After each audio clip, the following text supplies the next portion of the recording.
Olá, tudo bem? Meu nome é Ricardo. Estou aqui para falar sobre o mapa cabalístico, sobre o Moreno Declan Rosa, ao qual eu já conheço há muitos anos, estudo com ele a Torá, a instrução do Eterno com ele também. Eu e um bom grupo de pessoas, né? É uma pessoa séria, pessoa simples, voltada para o estudo eterno, né? Dia e noite, ou noite e dia, ok? E a Torá é a instrução do Eterno, a instrução do Eterno dado há muito, muito tempo, e que os seres humanos, assim como nós aqui, precisamos disso para que nós tenhamos uma vida gratificante com sentido. E o mapa cabalístico consiste nisso, em descobrir a configuração de sua alma, né, desde sua saída, sua origem, até a chegada aqui nesse mundo físico, aonde que a gente vai descobrir a árvore da vida também, as suas emanações, seus sentidos, a gente vai descobrir o porquê.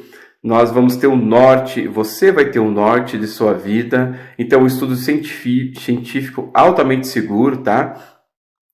E eu tive muita felicidade, muita gratificação em fazer esse mapa cabalístico, onde que você consegue consertar vários aspectos da sua vida e assim também consertar com outras pessoas, né? Então, eu indico esse mapa cabalístico. Dize-nos que Hebron, não é? Ou Hebron, como é chamado também, é a Torá oral, porque quem se esforça nela é referido como Haver ou Shaver, ou seja, camarada. Ela emerge da Torá escrita Zerampim. Percebam, só é chamado de Haver ou camarada, não é? Aquele que se esforça da Torá. Essa é a linguagem para a questão dentro da Torá. Então, ela emerge da Torá escrita, Zerampim, faz-se referência às interpretações homiléticas e Agadá, que cercam a Torá, como uvas em um cacho. Veja, as uvas não são literais, são os estudos da Torá. Aquele que não estuda a Torá por si mesmo causa uma falha na fé, porque consideram a Torá escrita e orais como sendo duas em vez de uma. Isso leva à separação de Zerampim. Elas se retiram do verdadeiro caminho, dizendo que o mundo acima pode ser realmente ser bom, como diz a Torá, mas quem poderia merecê-lo? Há muito trabalho. Lemos, né, eles dizem, há muito trabalho para fazer.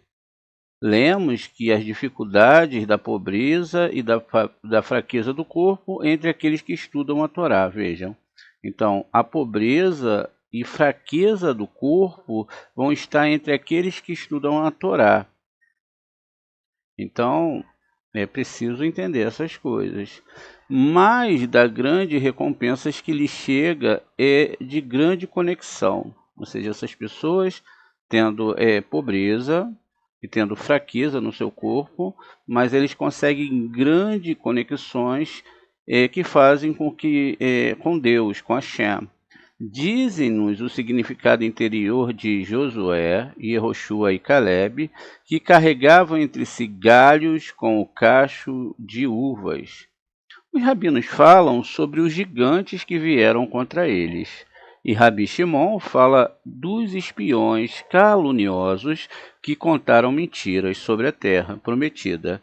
Era como se falando caluniosamente sobre a terra santa. Eles falassem mal do próprio Deus, de Hashem. E Hashem, mais tarde, causasse a destruição de ambos os templos, no aniversário daquele dia. Se Moshe não tivesse prevalecido em sua reza, os filhos de Israel teriam sido destruídos do mundo.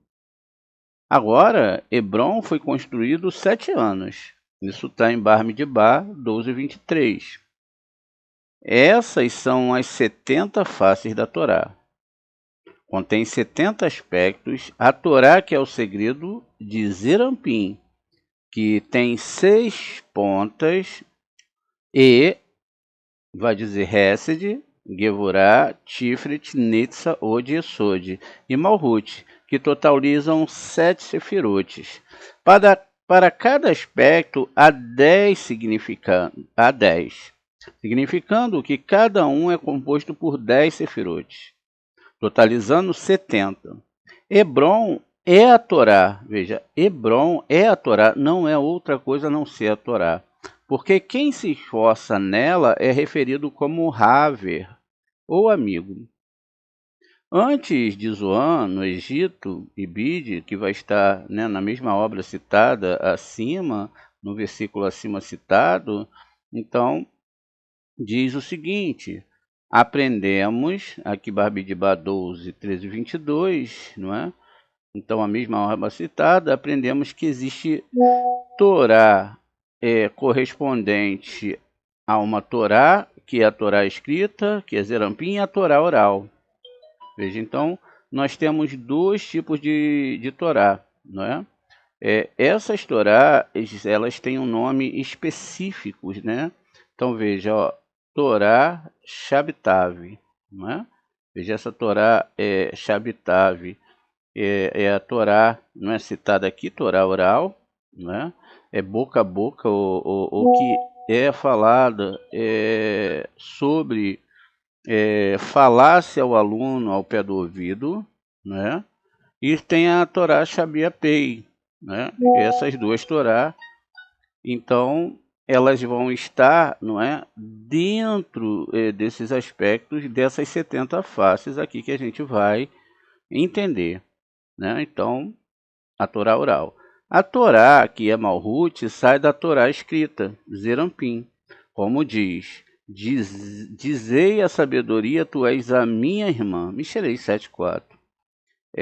Quando a gente vai ver aqui no Michelei 7,4, a sabedoria diz aqui, Emo le rorimá. A roti, ou seja, tá vendo? A palavra é arrote, irmã, et umodá, leviná, tiquerá, não é? Então, a questão aqui diz a sabedoria, diz a Rorimá, né? Rorimá, ela tem gematria aqui de 73, né? Que tu és minha irmã, e chama o entendimento, tá vendo? Esse entendimento, o que é o entendimento aqui? É a Sefirá Biná, veja, Rorimá e Biná.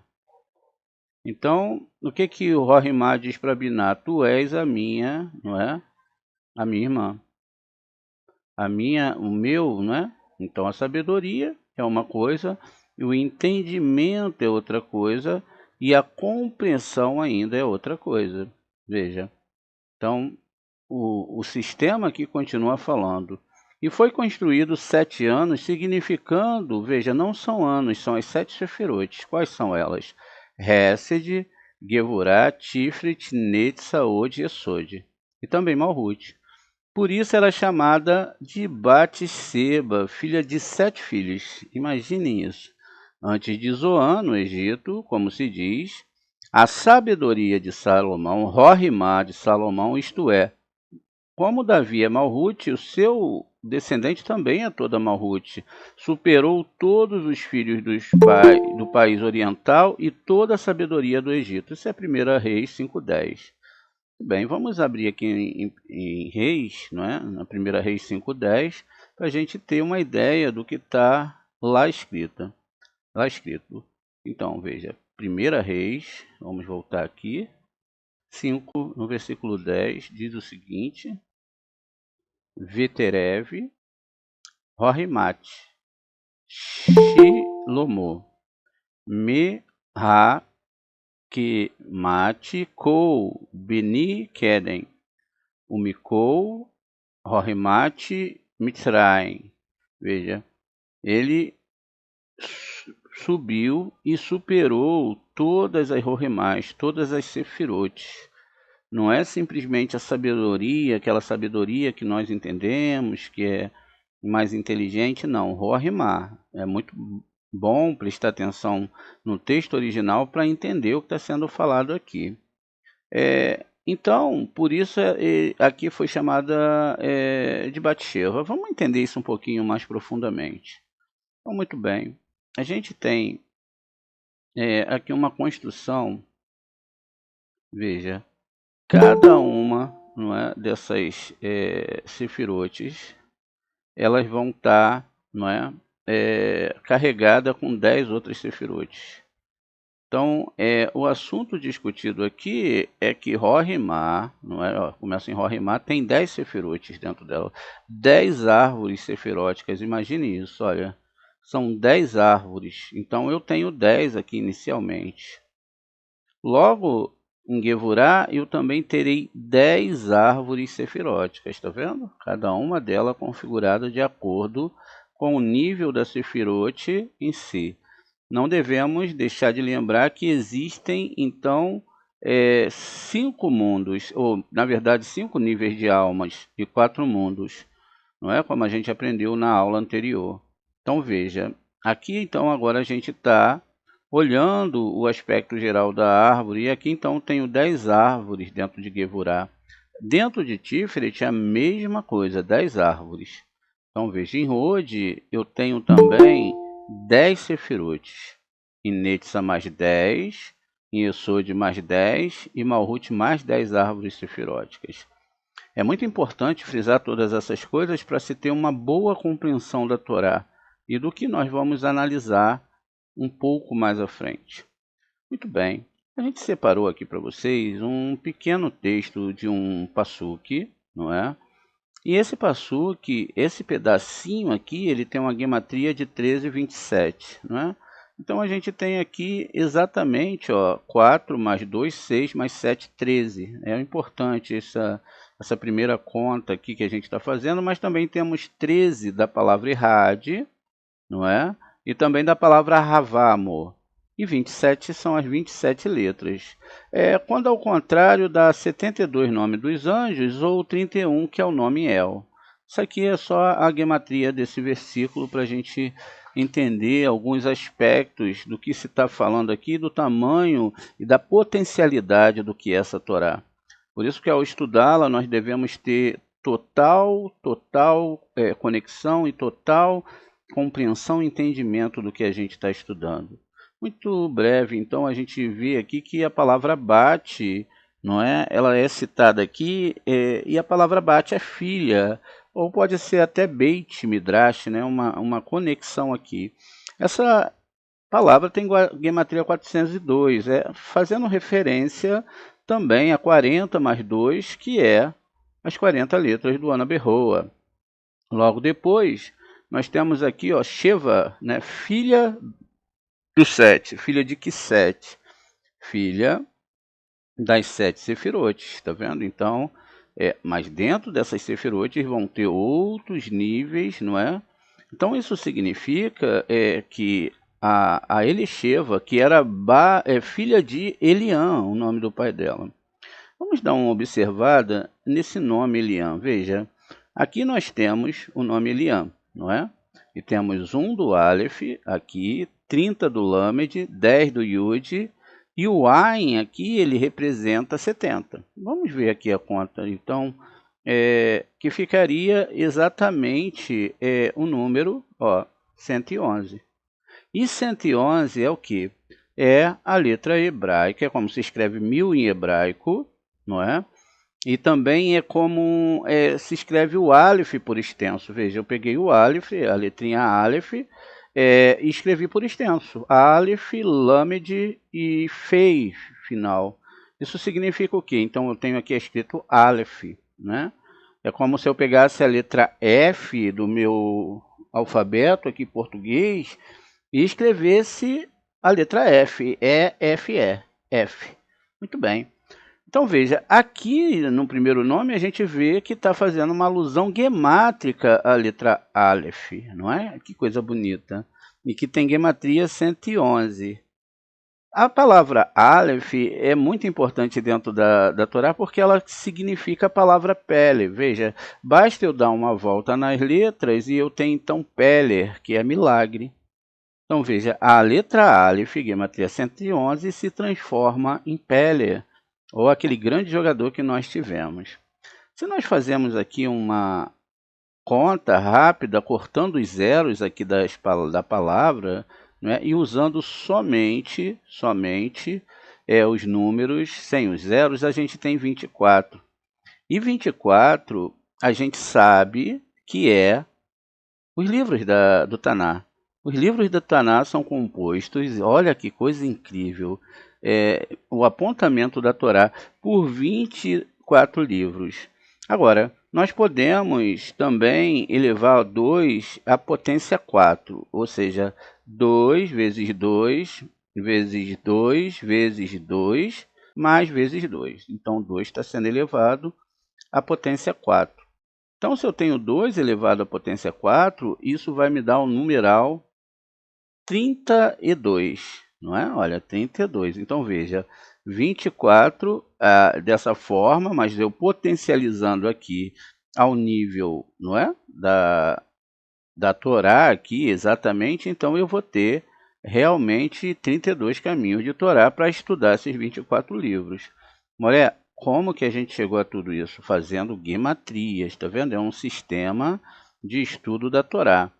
Então, 32 caminhos, que são os 32 caminhos da Torá. Mas como eu posso provar que são 32 caminhos da Torá, os níveis de estudos cabalísticos?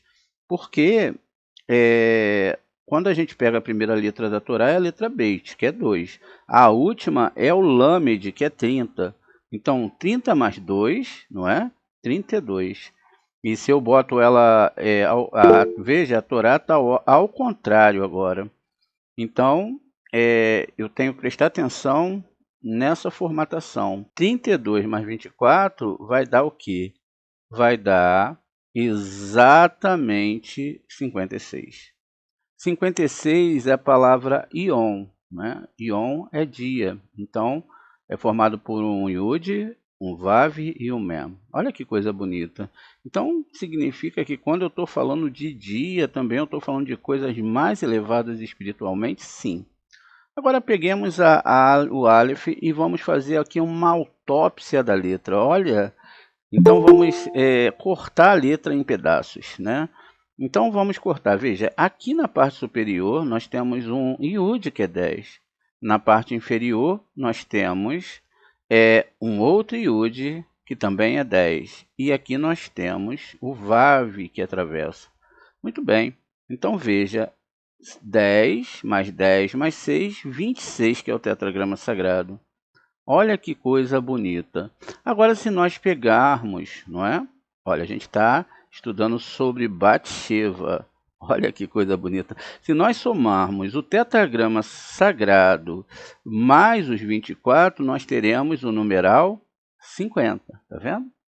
Olha que coisa bonita. Então, isso significa que aqui a gente já descobriu um monte de segredo, não é?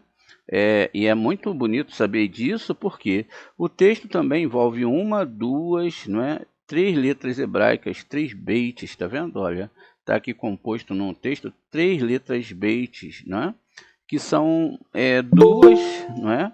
Estão com ponto dentro, e esse ponto que está aqui dentro, o Dagesh, ele troca o som da letra de B, não é? Se ele tiver com pontinho é B, se tiver sem um pontinho é V. Então veja, Batsheva, Bat-Leon. Então a gente viu que ela é filha do Aleph, primeiramente, do único e verdadeiro Deus, né? A gente viu no tetragrama aqui, fizemos toda uma soma e chegamos ao número 50. Olha que coisa bonita. Então, precisamos agora analisar a última letra. Veja, a última letra que nós temos aqui é a letra Mensofit. As letras elas podem ser usadas tanto na sua gematria original, que é o próprio número, por exemplo, um Men normal, ele é 40. Então eu posso usar 40 aqui, mas na verdade as letras Sofit elas representam os números, porque o alfabeto hebraico só vai até o Tav, que é 400. Então, a partir da letra Kaf, Sofit, eu tenho 500, não é? E aí eu vou pular para o Men final, que vai ser a representação dos 600. Então, eu vou pegar agora e vou somar esses 111 aqui, ó, veja, com mais 600. Então, eu tenho 611. E o que é 611? 611 é a palavra Torá. Veja, isso muda tudo na minha concepção das histórias da Torá. Então passa-se Batsheva, filha dos 7 filhos, filho das 7 Sefirote, filha da Torá. Que coisa bonita, né? Vocês imaginavam uma coisa dessa? Olha que coisa bonita que a gente está vendo aqui na Torá.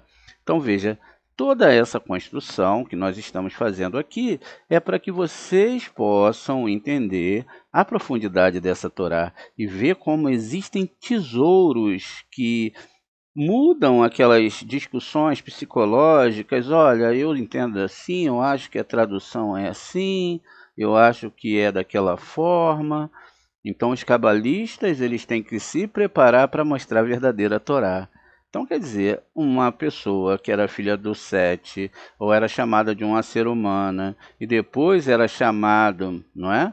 De filho de Eliã, agora a gente está falando que a gente está vendo, falando que da Torá, nada mais do que a Torá. Vamos continuar aqui, porque a gente vai chegar em outras compreensões mais elevadas.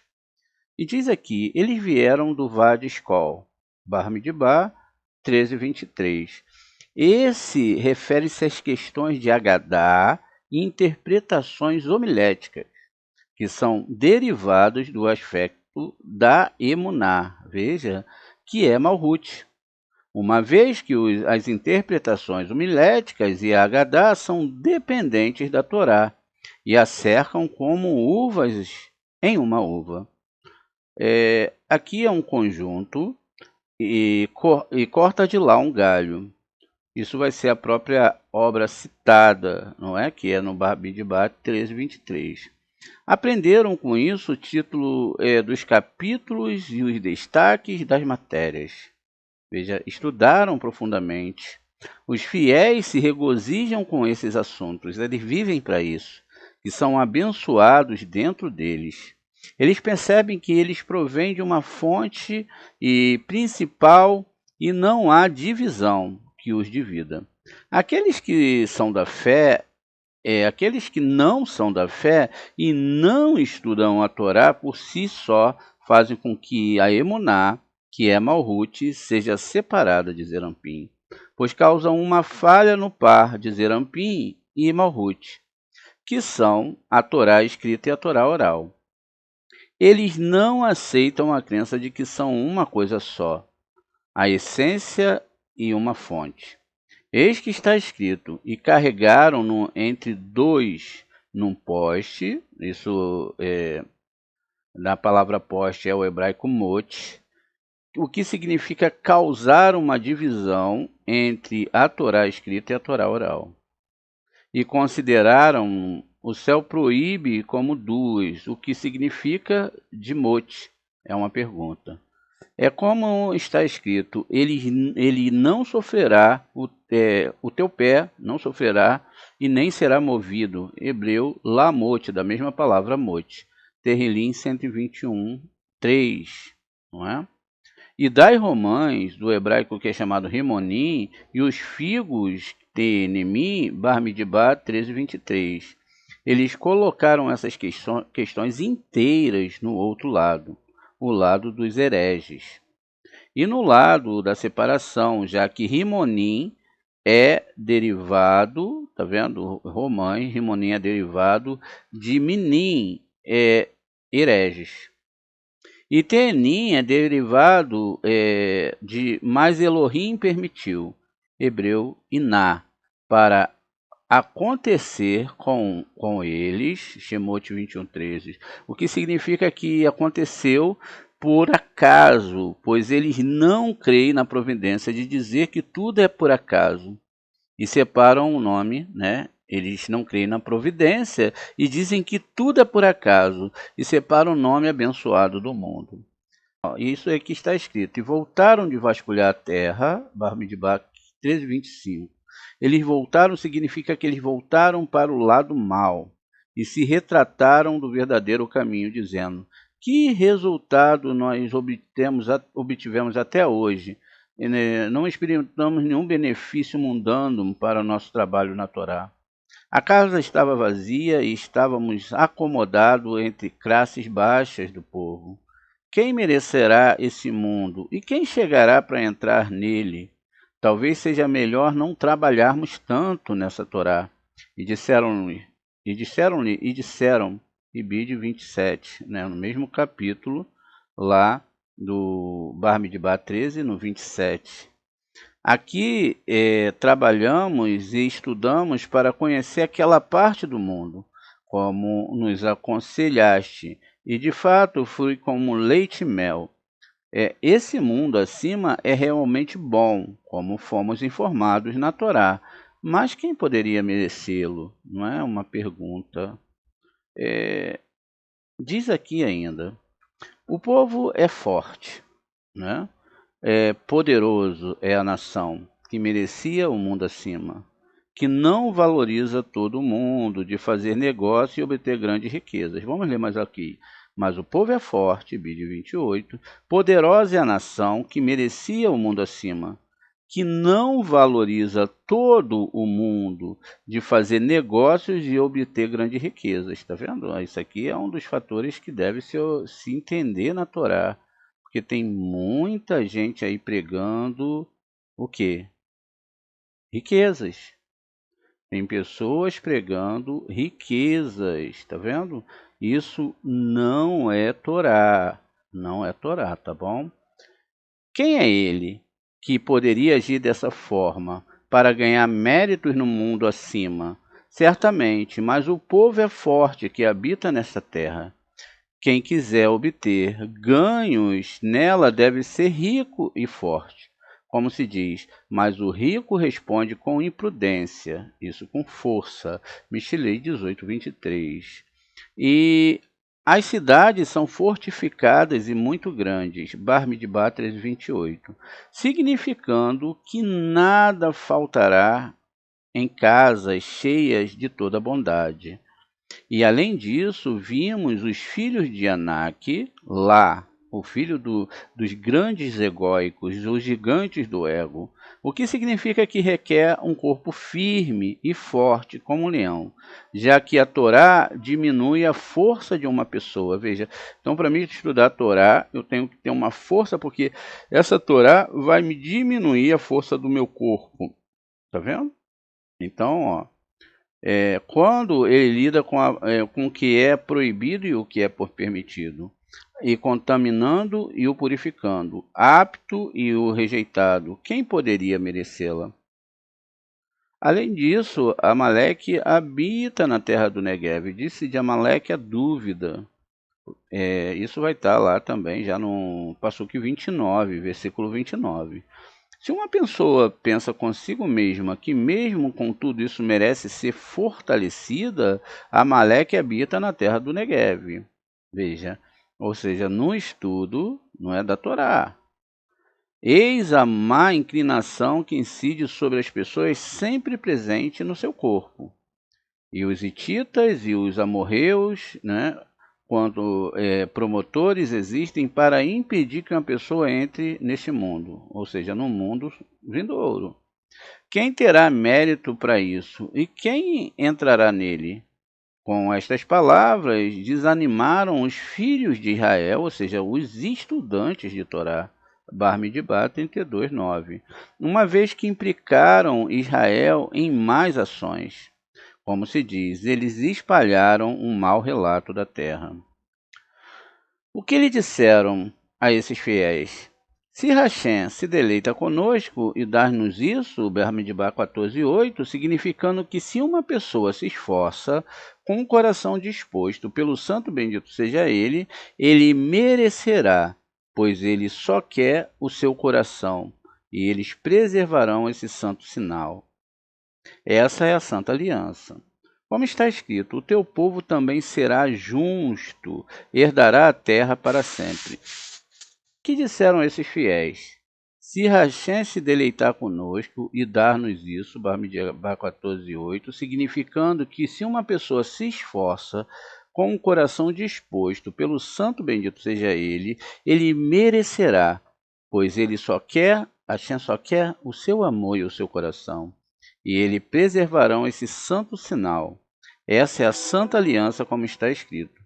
O teu povo também será justo e dará a terra para sempre. Yeshayahu 60, 21. Significando que aqueles que preservam a aliança, ou seja, a Torá, não é, que são chamados de justos, os que preservam a Torá. No entanto, só não se rebele contra Hashem. Bar Midbar 14:9. É necessário não se rebelar contra a Torá, já que a Torá não requer riqueza, nem utensílios de prata e ouro, nem tema o povo da terra, pois se um corpo quebrado se dedicar a estudar a Torá, encontrará um remédio em tudo. Isto é, não é? O que está escrito: será saúde para o teu umbigo e medula para os teus ossos. Michelei 3:8. Aqui é o corpo espiritual, ou seja, a pessoa está com o corpo espiritual todo destruído, a árvore sefirótica toda destruída, porque foi buscar Hashem por outras questões que não de estudo de Torá, e nem com assuntos do coração. Pois se um corpo quebrado se dedica a estudar a Torá, vai ser curada. E também está escrito: e saúde para a sua carne. Michelei 4:22. Todos os processos presentes sobre a pessoa tornam-se úteis para ela. Eles proclamam e abrem espaço para tal e tal servo do rei, significando que ninguém impedirá ele de vir ao rei se ele pratica o verdadeiro estudo da Torá. Portanto, nem temo o povo da terra, porque são um pão para nós. Bar Midbar 19:49. Os próprios procuradores preparam diariamente comida para aqueles que estudam a Torá. Como se diz: eu ordenei aos corvos que vos alimentem lá. 1 Malahim 17:4. Está escrito ainda: e os corvos trouxeram-lhe pão e carne. Isso é lá no Malahim 17, já no 6. Embora corvos sejam imundos, do outro lado, ainda assim eles estavam alimentando-o. A sua defesa, sombra, se afasta dele. Bar Midbar 4:9. O que se entende por sombra? Essa é a dureza do julgamento pesado que foi removido e anulado. Qual é a razão pela qual ela se foi? E Hashem está conosco, não os tema, não tema o outro lado. Todo o seu poder foi anulado como resultado da Torá, como resultado de um estudo forte e pleno da Torá. Louvado é o destino daqueles que estudam a Torá por si, mesmo porque eles realmente se conectam com o Santo Bendito, seja ele. Eles são considerados irmãos e amigos, e é isso que está escrito: por amor dos meus irmãos e amigos, agora direi: a paz esteja dentro de vocês. Terlim 122:8. E eles vieram para o Vadiscol, e o Rabi Abba disse: eles cortaram o aglomerado, hebraico escol, de uvas que tentaram levantar, e não conseguiram. Tentaram tirá-lo de seu lugar e não conseguiram. Josué e Caleb vieram, agarraram e levantaram-no, e ela ficou de pé através deles dois. Isto é o que está escrito: e eles carregaram entre dois em um poste, significando dois únicos que não pecaram, que são Josué e Caleb. Ele pergunta: para que servia um ramo? Ele responde: é apenas para o aglomerado. Estava preso a ele, e enquanto está preso no local, é chamado de galho. Depois de cortá-lo, chamam-se poste, como está escrito. E eles carregaram em um poste, significando aquele específico, aqueles que eles cortaram da árvore. A partir disso, vendo que eles são capazes de tomar os aglomerados, e ainda assim os outros foram incapazes de fazê-los.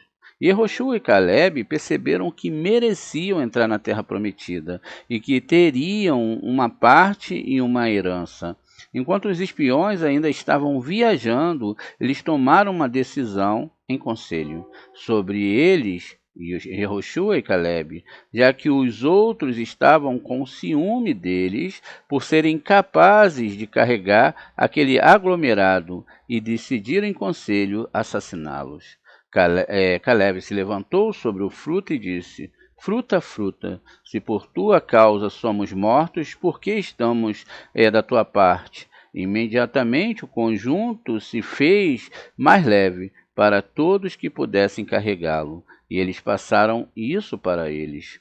Rabi Eleazar disse: eles não deram o aglomerado aos outros, uma vez que está claramente escrito, e eles carregaram entre dois em um poste, indicando os dois pendentes separados do resto.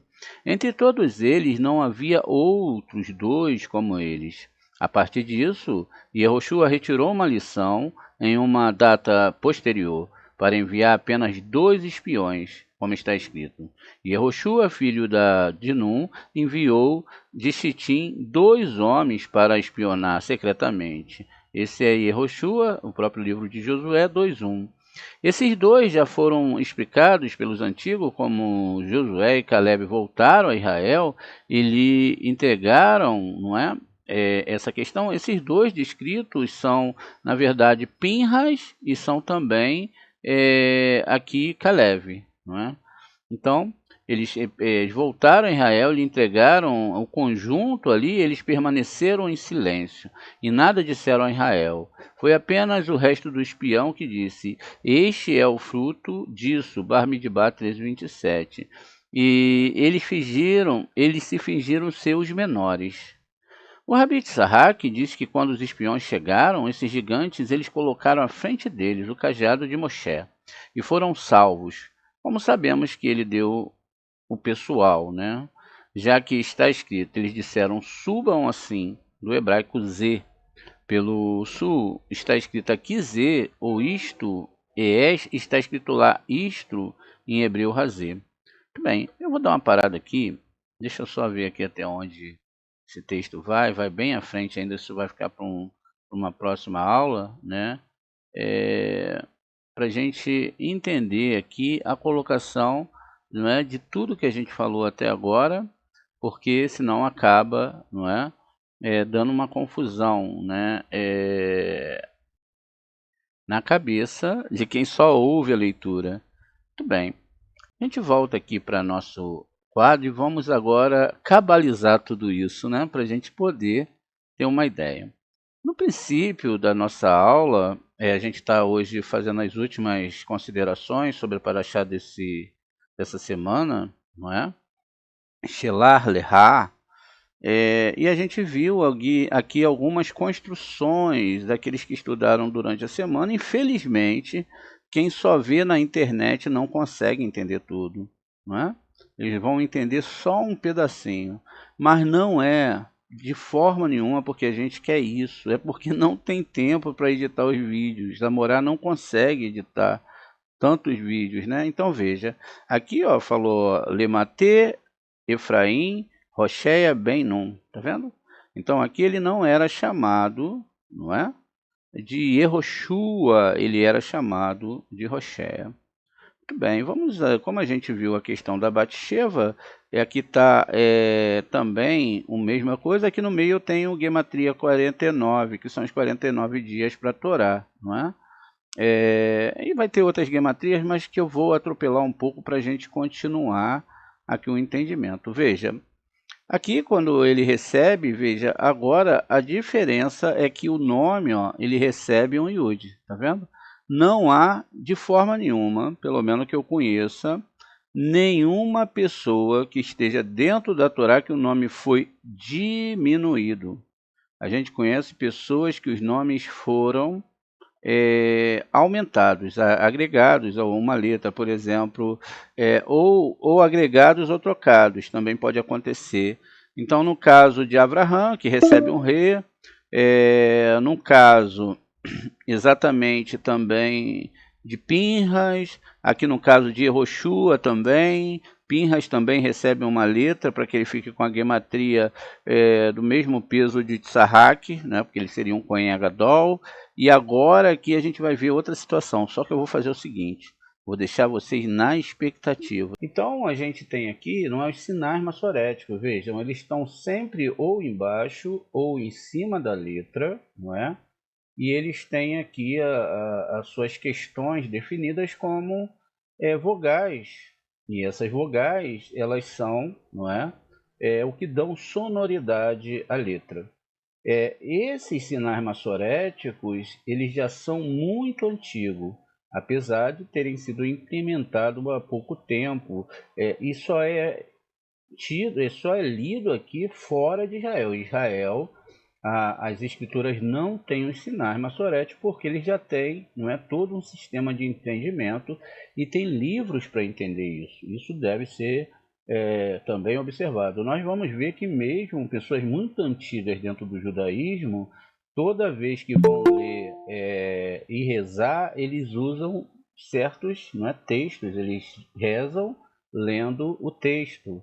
Então, é por isso que é preciso ter uma Torá oral e uma Torá escrita. E essa Torá oral, ela foi então escrita por Shimon Bar Yochai. Não foi ele que criou a Torá oral, ela já estava codificada dentro da Torá. Além desses sinais, existem outros sinais que não devem ser confundidos com a questão dos sinais em si. Por quê? Porque a gente tem alguns sinais que eles vão ser, na verdade, descrições que são pontos. Olha lá, olha, veja, a gente tem alguns sinais aqui, ó, são pontos, eles servem como pontos, semipontos, vírgulas e semivírgulas.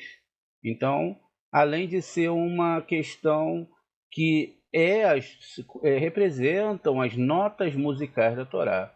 Isso então mostra que nós não podemos, de forma nenhuma, cantar a Torá sem as cantilações já definidas pelo próprio Moshe, pela própria divindade, em relação do que essa sonoridade representa. Por isso que nós temos os razãs, né? Um razã é alguém altamente especializado nesse Taminikra, que são, na verdade, os pontos, vírgulas, semivírgulas. Por exemplo, veja, aqui eu dou um mergulho, não é? Eu dou um mergulho na cantilação, veja.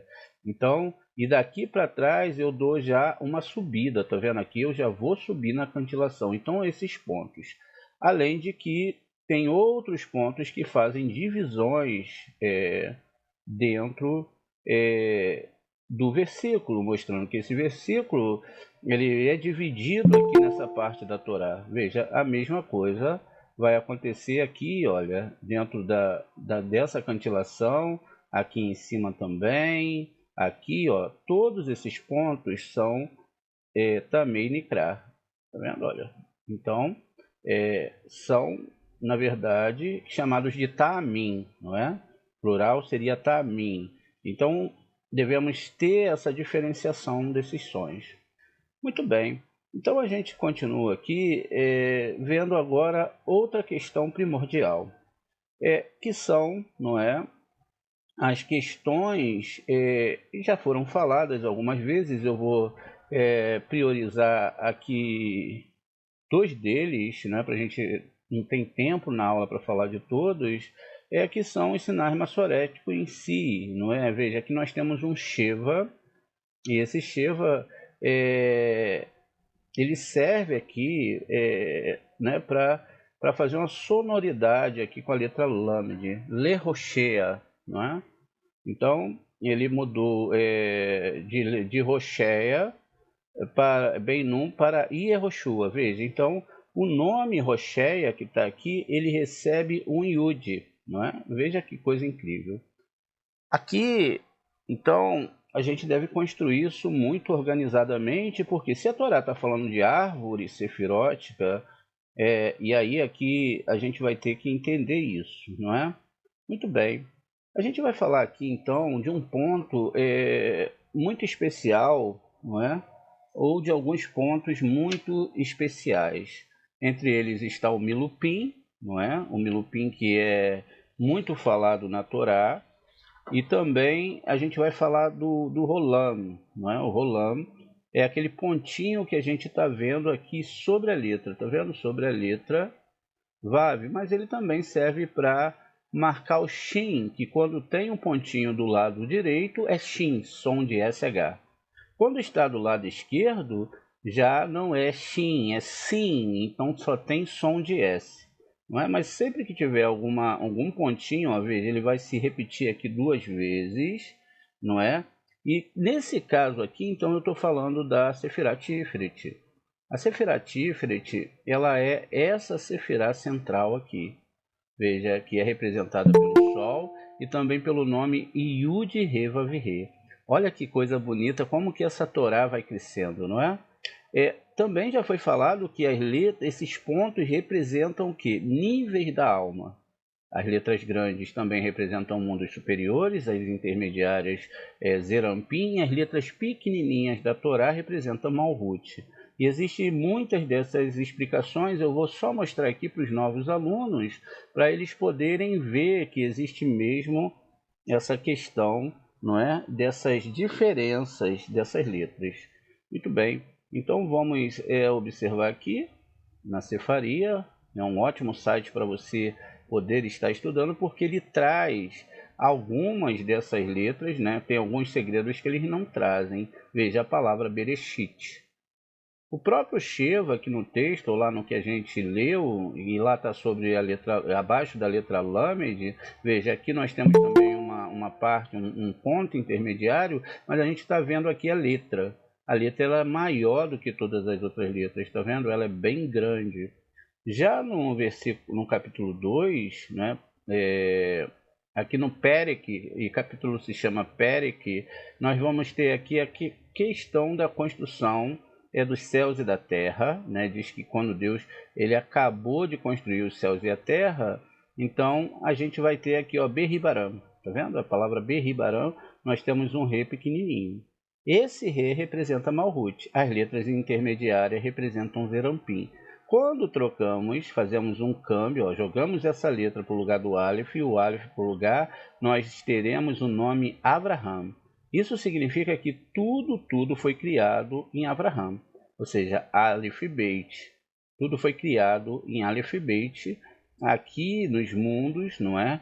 O último rei, aqui que é o pequenininho, representa Malhut, como a gente destacou. Agora, já sabemos diferenciar a árvore da morte e a árvore que está sendo citada aqui agora.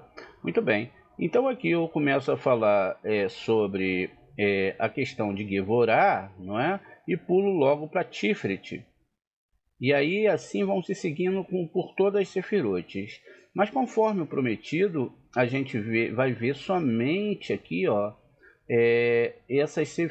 alguns sinais maçoréticos para ter um entendimento. E aqui então, agora ele recebe o Yud, né, no nome, e aí fica Yud Re. Então nós percebemos que, na verdade, a construção que está sendo feita aqui, ó, era, olha, Re e o Vav. O Re e o Vav representam a segunda parte do tetragrama. Agora nós temos aqui as letras que são chamadas de Lekichon-matrones. Essas letras, elas são, na verdade, não é, a construção do tetragrama. O tetragrama ele é construído por 3 letras. Essas 3 letras, elas representam, não é, com a repetição do Rei, Yud, Rei, Vav, Rei, não é? E veja, e aí surge aqui agora, não é, o final. E aqui nós temos uma outra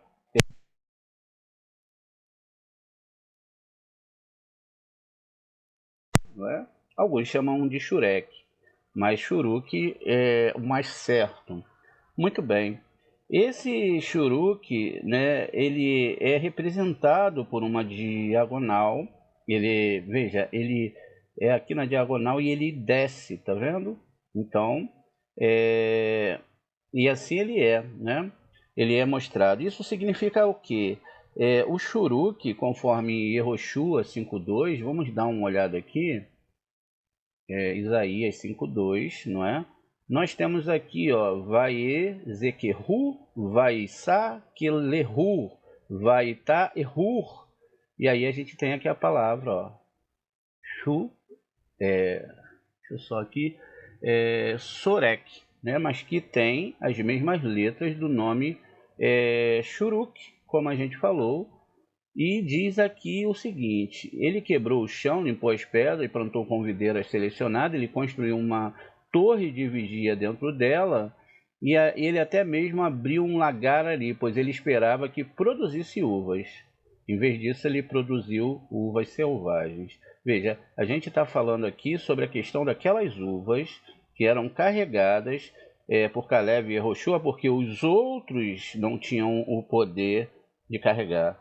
E a definição, nós estamos falando aqui diretamente usando o livro do Rabino Aaron Leib Haskin, né, à luz das letras hebraicas do alfabeto hebraico, na página 30, né? A página 30. Na verdade, não é a página 30. Deixa eu ver aqui. Não tem.